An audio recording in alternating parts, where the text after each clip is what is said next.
Buenos días, estudiantes. En el día de hoy vamos a estar hablando sobre la variación cromosómica. Y en esta clase le va a estar acompañando María Esther de la Cruz y una servidora, Lisanny Quesada.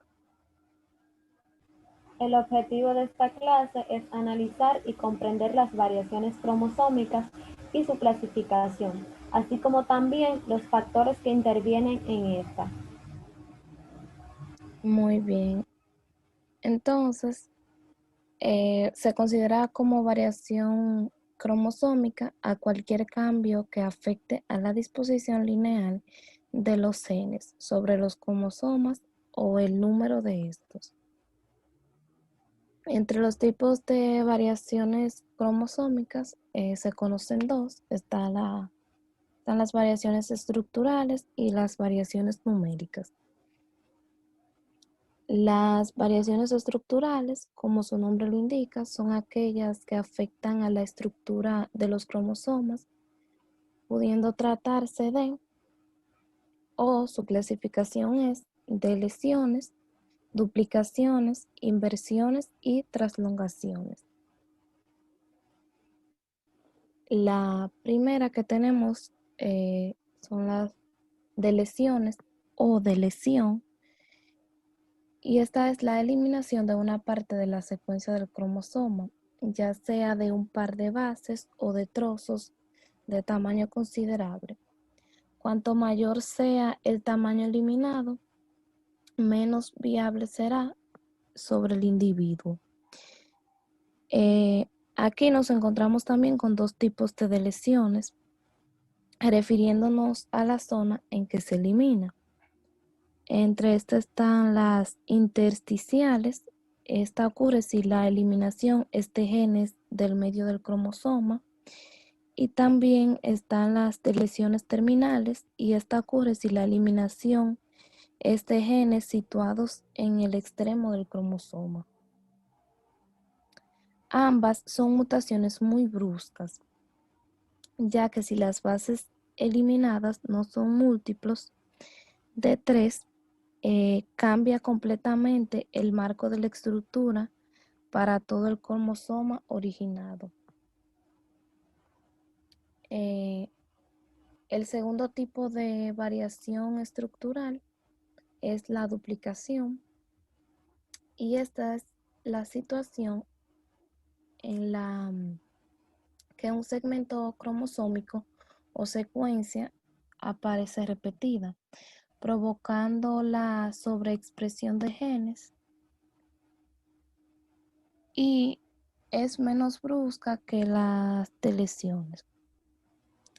Las duplicaciones también pueden dar lugar a redundancia genética, lo que dificulta conocer la segregación, y es muy alta en todos los organismos. Produce también variaciones en el fenotipo y son una fuente enorme de ganancia de función, aumentando la variabilidad. Además del número de copias que ocupan, a esto se le llama efecto de posición. Otro tipo de variación estructural son las inversiones.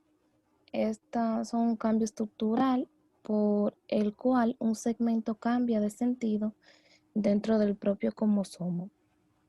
En esta existen dos tipos de inversiones, dependiendo si el centrómero influye.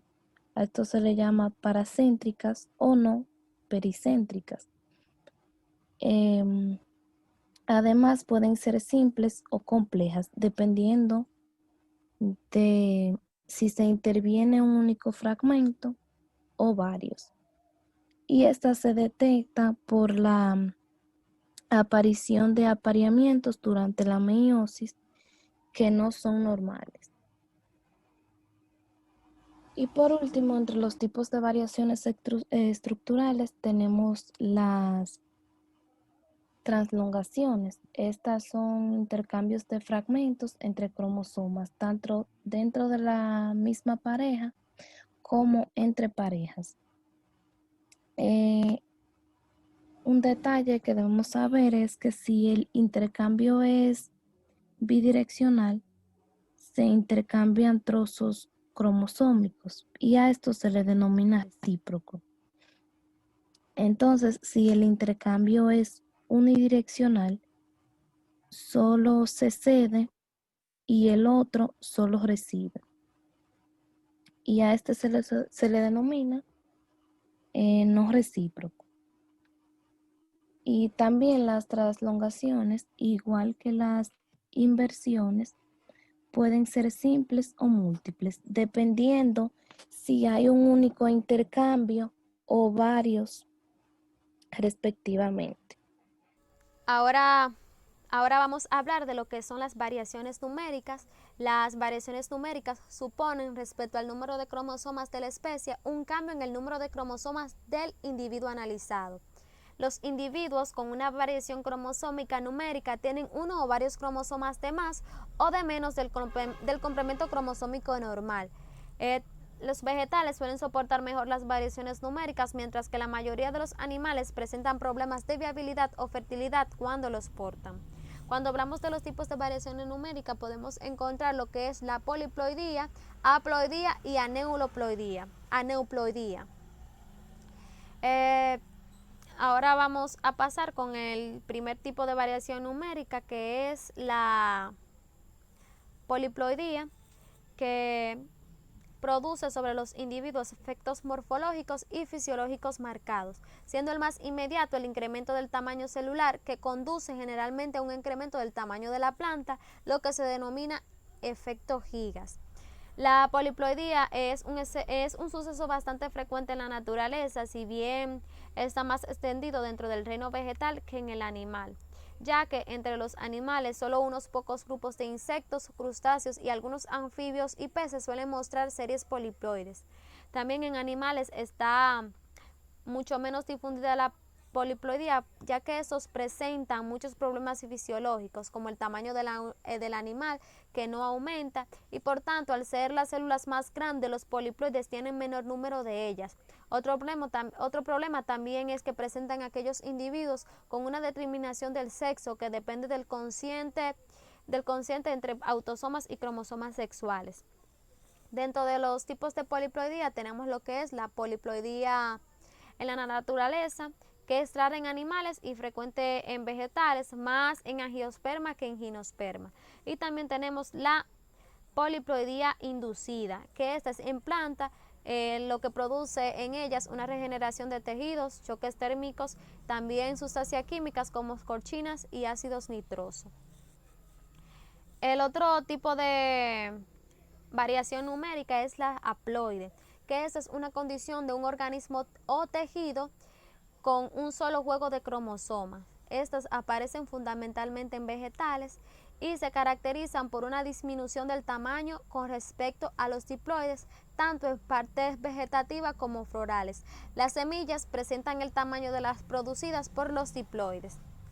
La haploidía es toda célula, tejido o organismo que posee una constitución cromosómica igual a la de los gametos de la especie. Un individuo haploide tiene la mitad de los cromosomas que los normales de su especie. Solo tiene un complemento cromosómico completo y su contenido en el ADN es igual al valor C de las especies a la que pertenecen. En la meiosis todos los cromosomas estarán en forma de univalentes y la inmensa mayoría de sus gametos serían inviables. Dentro de los tipos de haploidía tenemos la haploidía natural y la haploidía inducida. También tenemos lo que es la aneuploidía, que es una condición de una entidad biológica cuya constitución cromosómica no comprende un número exacto de cromosomas de los genomios. Puedo decir que también se dice que un individuo es aneuploide cuando su constitución cromosómica no comprende un número exacto de genomios completos. Un individuo aneuploide luego puede ser por defecto o por exceso, es decir, puede tener cromosomas de más o de menos. Eso supone un desequilibrio que generalmente los animales soportan peor que las plantas. Otra cosa es que la aneuploidía, ocurrida de forma espontánea, es frecuente en la naturaleza y dependiendo de los cromosomas implicados, el organismo es más o menos viable. También en la especie humana son bastante frecuentes las aneuploidías en lo que es en nacidos vivos, y lo más compatibles con la vida suelen originar trastornos fisiológicos, como es un ejemplo del síndrome de Down. Otras que son las que afectan a los cromosomas sexuales está el Turner o el duplo, entre otras, que son las que aparentemente menos alteraciones producen.